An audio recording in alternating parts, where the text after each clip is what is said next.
Nagsimula na ang mas pinainit na kapatid serye na lumuhod ka sa lupa sa bago nitong oras sa primetime. Matutupad na kaya ang paghiganti sa mga Balmores? Yan at iba pa sa report na to. Anong halaga ng yaman at kapangyarihan kung hindi mo naman kasama yung taong mahal mo?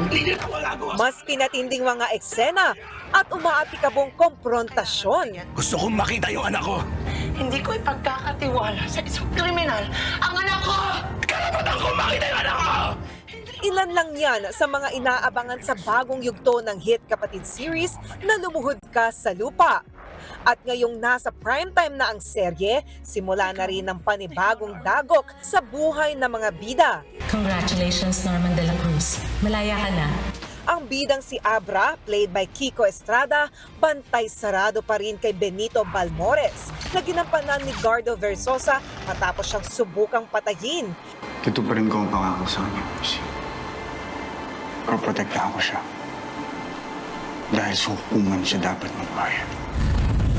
Pero ano to? Pagtatangkaan na naman ang buhay ni Benito? Bukod dyan, i-reveal na rin ni Mercy Sara Labati na si Abra ang tunay na ama ng anak nilang si Fatima. Sino ang ama ni Fatima?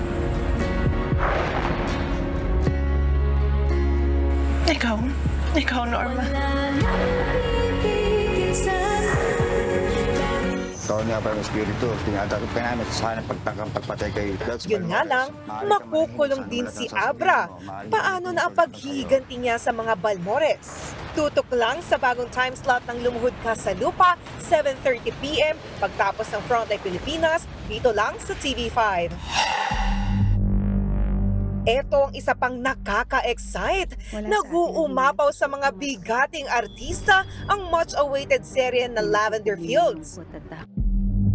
Ihanda ang inyong mga sarili sa pagsasama-sama ng tatlong Philippine drama icons. Sa bago nitong cast reveal, sasabak na rin sa serye ang Diamond Star na si Maricel Soriano bilang si Astor Fields. Makakasama rin niya ang nagbabalik sa pag-arte na si Edu Manzano at si The Iron Heart star Albert Martinez.